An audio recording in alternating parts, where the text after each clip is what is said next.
Mirador. La parole est directe avec lui, M. Baouri, président de l'UDRG. Avec lui, nous allons passer en revue l'actualité sociopolitique de notre pays. Bonjour à vous, M. Baouri. Bonjour. Bienvenue. Merci. Le plaisir de vous recevoir. Première question avec vous, Talibé Barry. Alors, M. Ba, l'actualité est dominée, presque écrasée par les nouvelles en provenance de la CRIEF.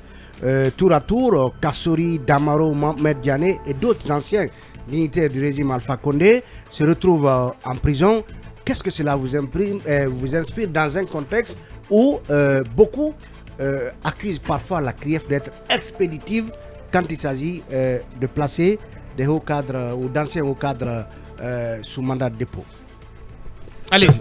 Merci. Bon, la question est pertinente, mais je dois dire que lorsque la CRIEF a été créée, tous les acteurs politiques de tous les bords ont salué la mise en place de cette institution judiciaire.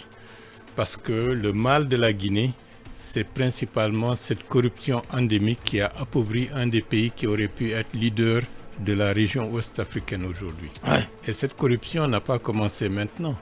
C'est une longue histoire et tous les gouvernants qui se sont succédés ont mis formellement la question de la lutte contre les détournements de deniers publics et la corruption comme étant leur cheval de bataille. Ouais. Et même des campagnes électorales ont été placées sous ce thème.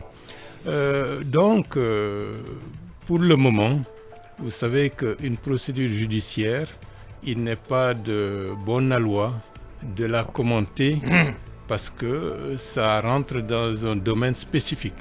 Ouais. Mais je dois dire qu'à titre personnel, Ouais. sur le plan humain, j'ai de grands sentiments pour l'ancien Premier ministre, M. Kassori Fofana, et je suis peiné de le voir dans ces conditions. Mais en tant que citoyen, il est nécessaire que la Guinée se normalise, que le denier public soit géré correctement et que quel que soit le responsable, à tout moment, qu'il se rende compte qu'il est redevable et qu'il doit rendre des comptes au pays, à la nation, de sa gestion et de ses faits. C'est une nécessité absolue, c'est valable pour ceux qui sont, inquiétés aujourd'hui, c'est valable aussi pour ceux qui demain seront là. Et là, l'hémorragie financière du pays et la manière dont les ressources publiques sont gérées doivent fondamentalement changer pour espérer un avenir meilleur pour les Guinéens et pour la Guinée. Bien. Est-ce que, parallèlement aux actions de la CRIEF, qui fait rendre gorge à d'anciens dirigeants, Ouais. est-ce que vous sentez, de par vos informations, qu'il y a des efforts en termes de procédures, de respect de procédures dans la gestion actuelle, la gestion financière actuelle, en tout cas sous cette transition? Bon, de toutes les façons, par rapport à l'action de la CRIEF, je ne ferai pas de commentaires, comme je l'ai dit tout à l'heure, c'est du domaine d'une procédure judiciaire. Et pour ne pas entacher le travail de cette institution, je préfère ne pas faire de commentaires par rapport à ça. Tout ce qu'on peut demander, que tout ce qui se fait, se fasse dans le respect scrupuleux des règles du droit, Et des des règles procédures. de la présomption d'innocence, et que les procédures soient en conformité avec les règles de droit communément admises dans tous les tribunaux du monde. Mais est-ce C'est que, extrêmement ouais, important. est-ce que le fait que ceux qui sont en charge aujourd'hui de ce chantier, ceux qui conduisent ce chantier, je parle du CNRD, qui place la lutte contre la corruption, donc qui veut fouiller dans la gestion passée, est-ce que le fait qu'ils eux-mêmes refusent toujours de déclarer leurs biens, eux membres du CNRD, qui ne sont pas définis, qui ne sont pas connus officiellement, et membres du gouvernement qui refusent de déclarer leurs biens, est-ce que cela leur donne une légitimité de pouvoir mener cette action? Bon, là, il ne faut pas, comment on appelle ça, Parce que ça fait débat dans l'opinion. Non, On vous dit non, c'est vrai que l'action que vous menez a du sens, mais au même moment, vous qui êtes les nouveaux maîtres du pays, vous refusez toujours 8 mois après, plus de 8 mois après, vous refusez de déclarer vos biens. Bon, dans le passé, C'est pas contradictoire. Dans le passé, il était demandé à tous les membres du gouvernement de déclarer leurs biens. En 2008, ça a été le cas. Par la suite, est-ce que cette mesure a été correctement respectée avec des procédures d'évaluation du patrimoine des uns et des autres pour que ça soit en conformité avec les propos? Ça, je ne le pense pas. Donc, il faut savoir qu'il y a jurisprudence. Ce qui arrive à ceux qui ont géré récemment les deniers publics et qui se retrouvent interpellés, il faut que ceux qui sont en situation de responsabilité sachent que la même mesure pourrait leur être appliquée demain. Mais le fait qu'ils n'ont pas déclaré le bien, est-ce que vous condamnez? Non, donc ce qu'il faut faire, il faut, de ce point de vue, que chacun, en conscience, fasse ce qu'il estime être de son devoir en termes d'exemplarité pour ne pas être pris en défaut demain pour des déclarations ou pour des agissements qui pourraient prêter à confusion. Vous avez parlé d'exemplarité. C'est en cela que j'insiste sur la question de la déclaration des biens. Est-ce que si on veut être transparent sur toute la ligne, il est impératif pour les membres du CNRD et du gouvernement de sacrifier à cet exercice? Non, mais entre nous, c'est important. Mais entre nous, pour aller plus en profondeur par rapport à cette question, on n'a pas encore les dispositifs législatifs pour le faire correctement et s'assurer que le patrimoine est bien répertorié. Sinon, ça peut être des déclarations fantaisistes qui ne correspondent pas à la réalité. Donc, sauf que ça prend du temps de mettre en place ces dispositifs législatifs. Les dispositifs législatifs, je crois que c'est le travail c'est aussi du CNT. Le travail auquel Dame Yari s'attelait à un moment donné. Et avant d'être débarqué du gouvernement. C'est possible, mais c'est un travail législatif. C'est un travail aussi qui doit prendre en compte beaucoup d'aspects qui n'ont jamais été mis en avant dans notre pays. Très bien. Même la question du patrimoine de l'État n'est pas, au point de vue législatif, bien cadrée pour qu'on sache à quel moment un patrimoine public est déclassifié, comment le déclassifier, etc. etc. Donc, de ce point de vue, il y a des manquements graves. Et aussi, il y a des institutions qui manquent à ce pays-là. Dans certains pays, il y a le Conseil d'État qui vérifie tous les faits, actes d'un gouvernement pour s'assurer est-ce que les actes de ce gouvernement sont en conformité avec les règles, avec le droit. Mais là, on ne dispose pas de cela. Donc, c'est pour vous dire qu'il y a des lacunes et bon, qu'il faudra combler. Qu'il faudra combler au fur et à mesure. Allez-y, Diarraï. Alors, M. Ba, Alpha Condé a été forcé de rentrer au pays puis libéré. Cette libération intervient alors qu'il y a des plaintes des parents victimes des manifestations et des victimes qui ont porté plainte contre l'homme. Qu'en pensez-vous? Bon, je ne sais pas s'il a été obligé de rentrer par obligation, mais je sais qu'il est rentré. Vous savez, un président de la République, d'une manière ou d'une autre, même s'il n'est plus en fonction, n'est pas un citoyen ordinaire. Donc, tout ce qui le concerne doit être pesé, sous-pesé, pour savoir quelle est la meilleure voie, quelle est la meilleure façon de faire pour que le pays puisse, d'une certaine manière, tirer profit, avancer, se construire et ne pas, dans une large mesure, aller trop vite en besogne. Wait and see. Mais est-ce que vous approuvez le fait qu'il soit, en tout cas, qu'il reçoive, comme on l'a vu depuis sa libération, des acteurs, notamment de son parti? Pour beaucoup, c'est une façon de l'autoriser à faire de la politique, alors que son statut d'ancien chef d'État lui exige plutôt de la réserve et de la retenue par rapport justement à toute activité politique. Bon, laissons-lui le temps de solder le passif de la gestion de son parti. Lorsque ceci sera fait, je pense que les uns et les autres, chacun prendra ses responsabilités. Bien. Monsieur Baouri est président de l'UDRG, notre invité précis en ce vendredi. On continue avec vous, Mohamed Kaba. Alors, monsieur Baouri, que je souhaite vivement qu'il occupe le perchoir, je le dis, ça c'est mon avis. Parce que La primature, la primature, bien sûr. Bien. J'estime qu'il faut un homme politique de son rang pour occuper cette... Bien, J'aspire à autre chose. Non, mais Il aspire à la présidence. vous avez parlé tantôt en filigrane de la déclassification des biens de l'État. Alors moi, je voudrais avoir votre avis sur le cas de la résidence de Cellou Dalein Diallo. Vous aimez toujours revenir à Oui, ce oui, cas-là. Oui, parce qu'il avait déjà répondu Il à a- cette question ici. Non, mais je sais pourquoi je le dis. Peut-être au fil de la transition, mais pas Pas dans dans Mirador. Bien, on aimerait bien vous réentendre alors là-dessus. Bon, ce n'est pas nécessaire. Ce qui est le plus urgent, il y a des sujets beaucoup plus importants que des sujets liés à une personnalité individuelle. Et de ce point de vue, c'est important, monsieur Ba. tous les affaires qui ont un caractère judiciaire et qui sont en cours, je préfère ne pas me prononcer. Oui, mais comment, Alors- comment vous avez compris le fait que le CNRD est décidé, après avoir expulsé ces deux anciens premiers ministres, de venir quand même démolir la résidence qu'occupait Cellou Dalein Diallo pendant que l'affaire était pendante devant la justice? Et ceci est du domaine de la responsabilité des gouvernants et je ne suis pas gouvernant à l'heure actuelle. Monsieur Ba, ok. C'est quand même une entorse à une procédure qui était dépendante devant la justice. Quand même. Un des acteurs historiques de la mise en place des structures de défense des droits de l'homme en Guinée. Bon, mais les structures de défense des droits de l'homme exigent une certaine exemplarité dans tout ce que vous faites et une défense scrupuleuse des droits des citoyens.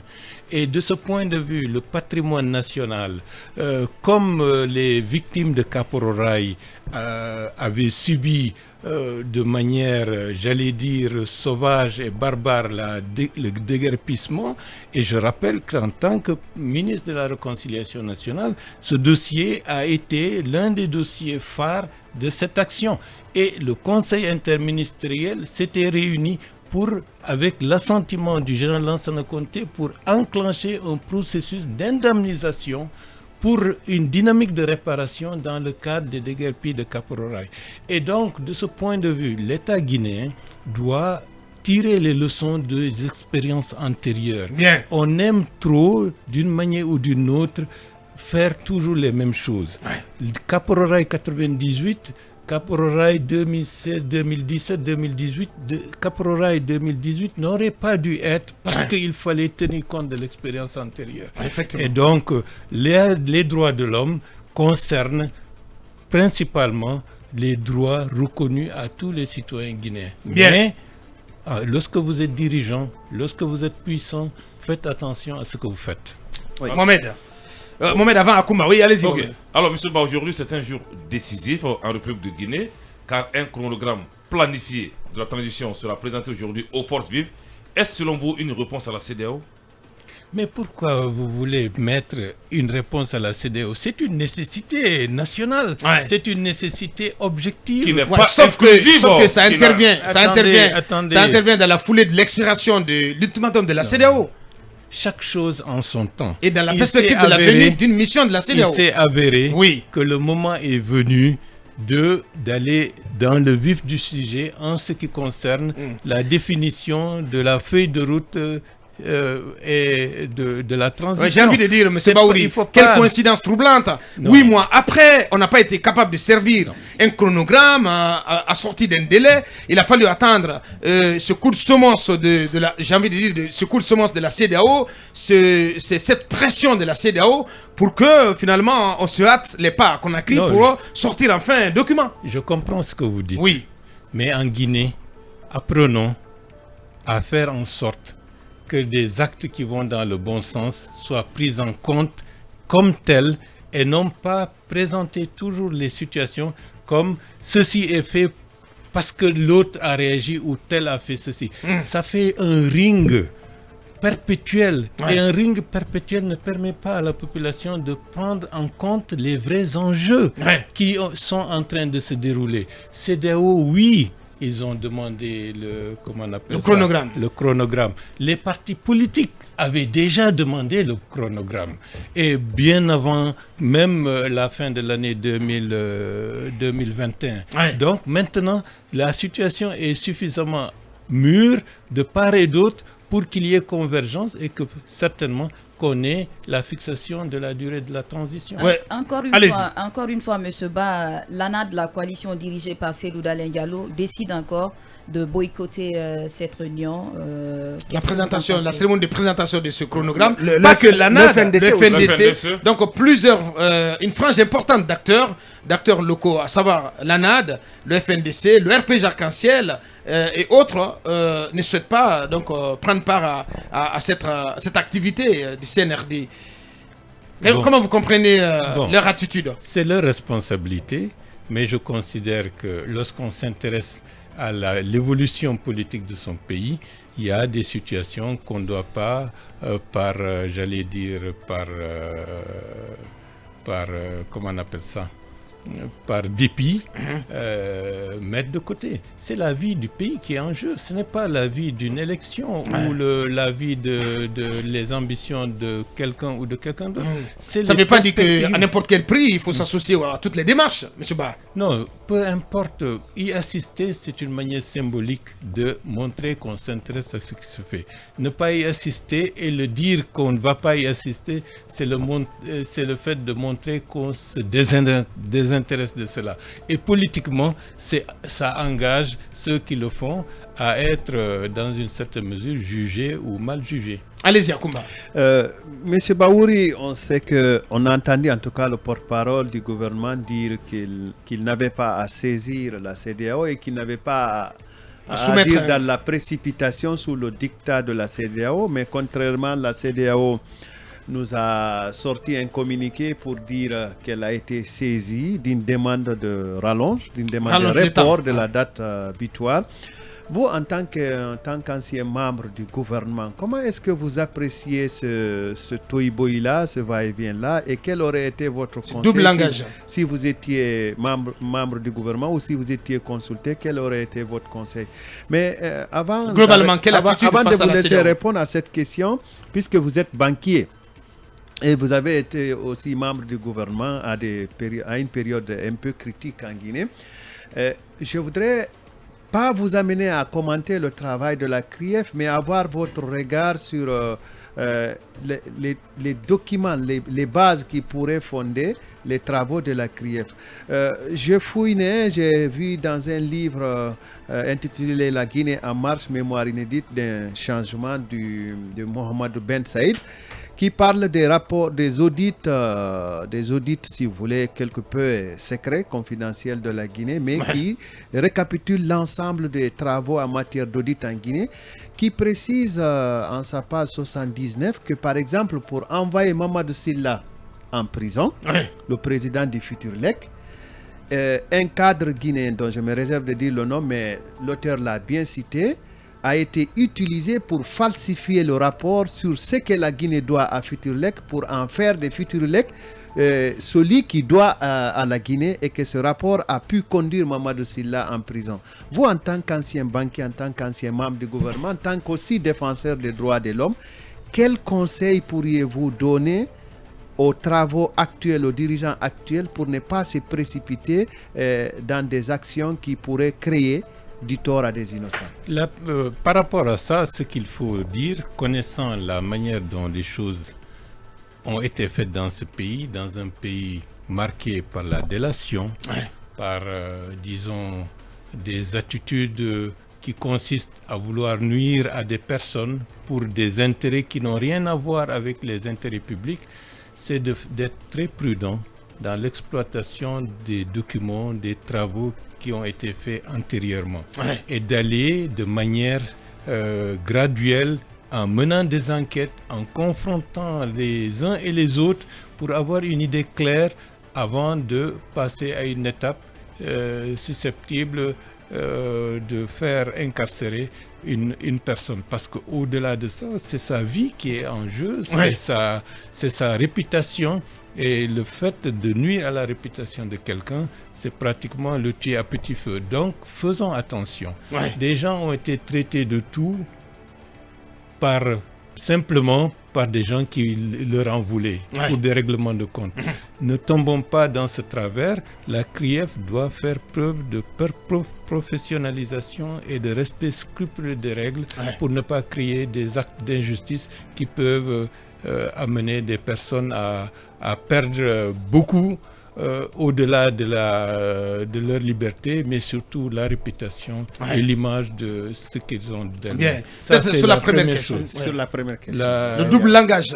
Il n'y a pas de double gouvernement. langage. Ouais. Il n'y a pas de double langage. Bon, je pense que, vous savez, les journalistes, vous cherchez très souvent à pousser les gens comme si vous étiez dans un ring. Et dans un ring, et je connais... Alors, pas du tout, parce que c'est pas ce que nous sommes en train de faire ce matin. Non, je connais Ouais. monsieur Vous connaissez la méthode. Monsieur Ousmane Gawal Diallo. Ouais. Vous savez, c'est un lutteur. et de ce point de vue, Bien. je pense, après avoir réécouté l'interview, Ouais. je me suis rendu compte que Il a été poussé à bout. qu'il a été poussé à bout et il a sorti Ouais, des le lendemain, propos. il a tenté d'édulcorer ses Non, propos. je pense qu'il y a des sujets graves qui méritent la sérénité et des explications pour ne pas que nous entachons les intérêts de notre pays et les intérêts de la politique qui est en train d'être mise en œuvre.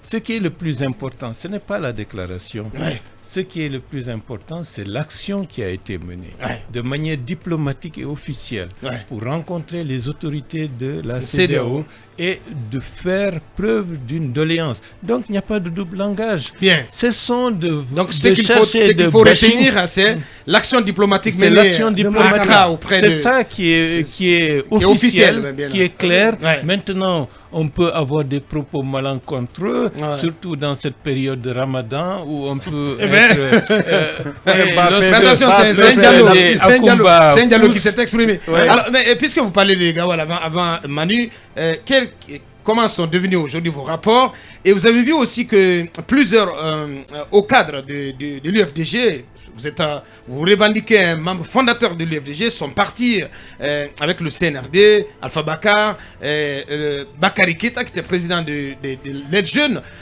et d'autres sont partis.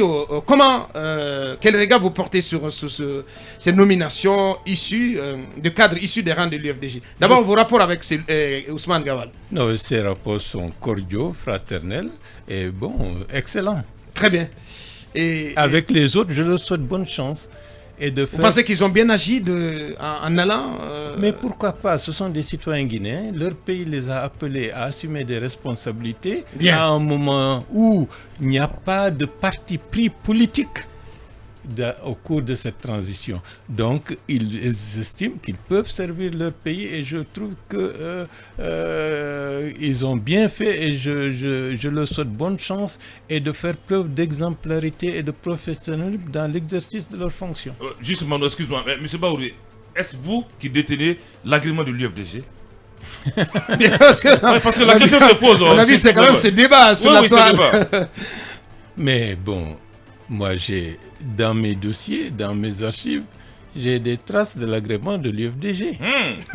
Donc, mais... L'original ou la photocopie? Non, de toutes les façons, les temps ont changé. Les méthodes de l'administration du territoire ont dû évoluer. De toutes les façons, j'ai dans mes archives des documents relatifs à cela.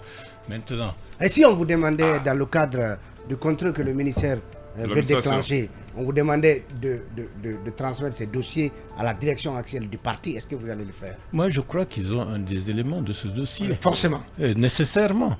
Ils ne peuvent pas évoluer pendant plus de 10 ans sans avoir les traces de l'acte par lequel il y a l'agrément de l'UFDG.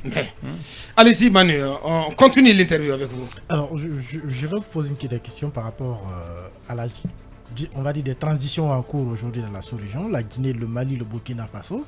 On sait que ce sont des pays aussi qui n'ont pas forcément de similarités en termes de contexte, mais la CEDEAO agit, c'est vu un peu comme une action avec un bâton, et partout, chaque pays demande à la CEDEAO de tenir compte du contexte, des réalités. Est-ce que vous pensez finalement que comme le pensent d'autres personnes, la CEDEAO met trop de pression et elle ne tient pas toujours compte des origines des crises et des contextes? Bon, l'action de la CEDEAO dans le temps a été, dans un premier temps, critiquable. Et je pense que la CEDEAO a une dette vis-à-vis du peuple guinéen. Elle n'a pas réagi pour apporter son concours et l'aide significative pour empêcher le processus d'un troisième mandat. Et tout le monde et beaucoup d'entre nous ont agi pour que la CEDEAO assume ses responsabilités au regard du protocole. C'est valable pour la CEDEAO, c'est valable également pour l'Union africaine. L'Union africaine, la charte de gouvernance des élections et de la démocratie indique clairement que ce qui s'est fait le 20 mars 2020 est un coup d'État. Oui. Et ils ont laissé faire. Ouais. Et à partir de ce moment-là, ils ont ouvert la boîte au Pandore qui a amené ce que nous avons vu. Et c'est la raison pour laquelle le 5 septembre est présenté comme une rectification institutionnelle. Ce n'est pas un coup d'État, c'est une rectification institutionnelle parce que le coup d'État avait eu lieu le 20 mars 2020. Donc ça, c'est par rapport à l'aspect sémantique. Maintenant, aujourd'hui, la CEDEAO est critiquée de partout. Son action n'est pas bien vue par les populations. Elle n'a pas la doigté, la pédagogie nécessaire de faire les choses correctement. Mais je crois savoir que depuis quelques semaines, il y a eu une inflexion de son attitude. Parce que certains chefs d'État ont posé le problème à d'autres chefs d'État pour dire qu'il faut que la CEDEAO fasse preuve de beaucoup plus de flexibilité, d'écoute vis-à-vis des transitions, notamment guinéennes et burkinabé. Et la forme de faire des dictats ne correspond pas à l'esprit africain. Ouais. Et donc, de ce point de vue, il faut réviser la méthode parce qu'on ne peut pas se permettre d'avoir une organisation qui est en train de se déstructurer si elle continue d'agir ainsi. Donc, je pense que le président Faure, de ce point de vue, a été d'un apport très important et a dû parler au président de Côte d'Ivoire principalement et accessoirement au président de l'Union africaine pour que ceux-ci usent de leur influence pour amener l'organisation à tenir compte des spécificités, des contextes pour être en phase avec les populations et les peuples de l'Afrique de l'Ouest. Et d'ailleurs, nous apprenons que Faure, président Faure, est l'un des protecteurs de Tibou Camara. Bien. Allez, Baouli, notre invité prestige du jour. On va poursuivre cette interview dans un court instant. Il y a une question sur le cadre de concertation inclusif avant les assises nationales. Oui, le cadre de concertation inclusif. En tout cas, on annonce donc la présentation d'un chronogramme planifié dans le cadre justement des activités de ce cadre de concertation exclusif. Est-ce que, parce qu'on nous apprend que ce chronogramme planifié, c'est la résultante des mémos envoyés par les différentes coalitions. Est-ce que un chronogramme qui résulte d'une synthèse de mémos vaut des discussions, un dialogue sur la durée et aboutit normalement à un chronogramme? Bien. Je crois que le cadre de concertation, tel qu'il est prévu, est un cadre pour suivre au quotidien l'action des mesures politiques, administratives et autres allant dans le sens de la mise en force du chronogramme. Et donc, de ce point de vue, il n'y a pas de problème. Maintenant, peut-être qu'ils ont estimé que c'est un aspect préjudiciel pour d'ores et déjà faire une proposition. Mais attendons de voir la proposition pour en tirer toutes les leçons, pour savoir ce qui va être dit aujourd'hui officiellement. Mais quoi qu'il en soit, lorsque tout est polémique, ça n'encourage pas à privilégier, disons, la concertation. Nous avons été demandeurs pour la concertation ou le dialogue, peu importe la terminologie utilisée. Et un effort a été fait pour mettre en place ce cadre. Et je pense qu'après, il y a eu certaines forces politiques qui ont estimé ne pas se reconnaître dans le format. Bien. Mais par rapport à l'objectif essentiel de ce cadre, ça aurait été utile de lui donner une réalité pour qu'à ce niveau-là, de manière plus responsable, plus concertée, qu'il y ait des échanges avant qu'il y ait une déclaration officielle. Mais puisque peut-être tel n'est pas le cas, ou je ne sais pas encore, puisqu'il faut attendre de voir, je pense que peut-être pour ne pas retarder, ils ont estimé de procéder ainsi. Vous avez le sentiment que le CNRD est décidé à aller à son rythme, à faire sans tenir compte de l'avis du RPG, de l'UFDG, de l'UFR, etc. etc. Mais je pense est-ce que en agissant ainsi, en ne faisant pas d'efforts à aller chercher, à ramener ces acteurs importants de la vie nationale autour de la table, est-ce qu'ils ne se privent pas d'une partie importante de l'opinion guinéenne? Bon, mais il faut faire attention. Ouais. Le CNRD a une responsabilité vis-à-vis des millions de Guinéens. Ouais. Les partis existent. Ils ont des choix qui leur sont propres. Maintenant, conditionner une prise de décision par rapport à un enjeu national au gré de ses propres, disons, intérêts, ça, ce n'est pas du tout politiquement correct. Les partis ont des problèmes. Chaque parti a des problèmes. Mais mettre en avant l'intérêt du pays au préalable que de dire si vous ne faites pas ce que je veux, je ne m'associe pas. Ça, c'est comme si on veut prendre en otage la République. Et la République. Donc vous regrettez cette attitude? Cette attitude n'est pas politiquement correcte. Bien. On y va sur la dernière question, sur les assises nationales. Avant d'aller sur les assises, Bien, on n'a plus que 5 minutes. Est-ce qu'on peut s'attendre à des incompréhensions autour du chronogramme que les autorités de la transition vont présenter? Non, nécessairement, parce que dès le début, dès le lendemain du 5 septembre, il y a eu des points de vue divergents autour de la durée de la transition.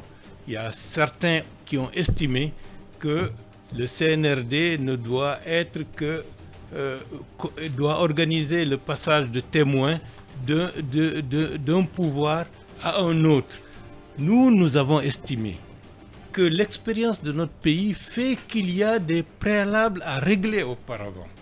On ne peut pas se permettre de faire comme si on n'a pas connu une transition en 2009-2010. On ne peut pas faire comme si la décennie 2009-2010 a été sur beaucoup de points calamiteux, sans compter également les travers que nous avons connus depuis l'année 2000 par rapport à ce coudéisme, etc., etc.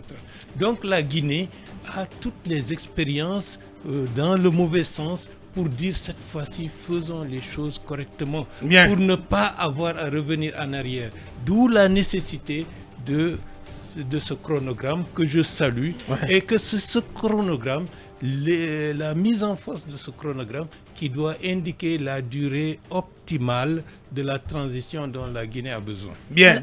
Les assises nationales, que retenir de l'approche et des données recueillies? Bon, je fais partie du comité national des assises. D'abord, pourquoi ce choix de participer à ces activités du CNA en tant que leader politique? Non, je ne suis pas là-bas en tant que leader politique. Bien. Je suis là-bas en tant qu'intuitif personnel.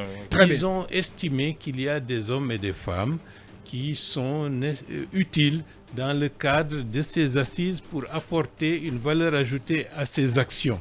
Et ancien ministre de la Réconciliation nationale, qui a une vision par rapport à la manière dont on doit rassembler les Guinéens, dont on doit mettre en mesure des dynamiques pour conforter la stabilité de notre pays, ils ont estimé que j'avais ma place là-bas. D'où ma participation, et je dis, je suis fier d'avoir été choisi pour participer au comité national. Globalement, que peut-on retenir de ces 3 semaines ou 2 semaines d'activité? Pour 4 semaines. 4 semaines je dois dire, de recueil de données. C'est une expérience enrichissante pour ceux qui ont participé de fait à cette organisation. Et j'ai compris par mes voyages à Labé et à Koubia une attente forte des populations pour l'éradication de toutes les formes les plus criardes de discrimination et d'injustice. Les gens se sont exprimés pour faire cas des violences qu'ils ont subies des personnes qui avaient perdu espoir sont venus pour dire que j'ai une balle dans l'estomac.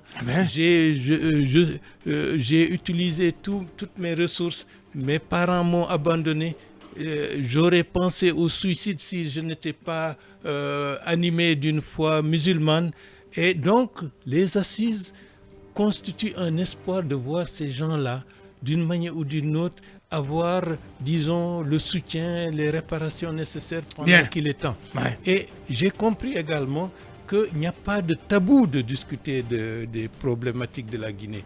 Auparavant, dès qu'il s'agissait de parler de l'ancien régime, c'était comme un bras de fer entre deux camps retranchés. Et dans ce contexte, c'est fait sereinement. Chaque groupe s'est exprimé et a fait ressortir ses préoccupations, ses doléances. Donc ça a été une réussite. Donc de ce point de vue, ça a été une la société guinéenne est mûre pour qu'il y ait, disons, une avancée significative dans la conception de l'histoire générale de la Guinée, parce que d'une manière ou d'une autre, les esprits sont préparés à accepter de voir les choses telles qu'elles ont été, les choses en face.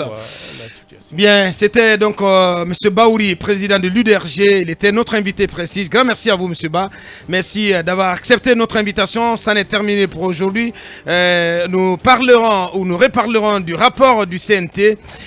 Forcément, certainement demain avec Arissa Tousso, que vous allez retrouver aux commandes de cette émission pour la dernière représentation au compte de cette semaine. Nous vous disons merci de l'attention. Vous avez suivi l'émission Mirador, la grande messe de l'investigation journalistique, la plus grande tribune politique de la Guinée, avec Aboubacar Diallo, Talibé Bari, Mamadou Ouri Diallo, Akoumba Diallo, Kabinet Fofana, Mohamed Kaba, Ibrahima Lincoln Souma, Mamadou Diambalde.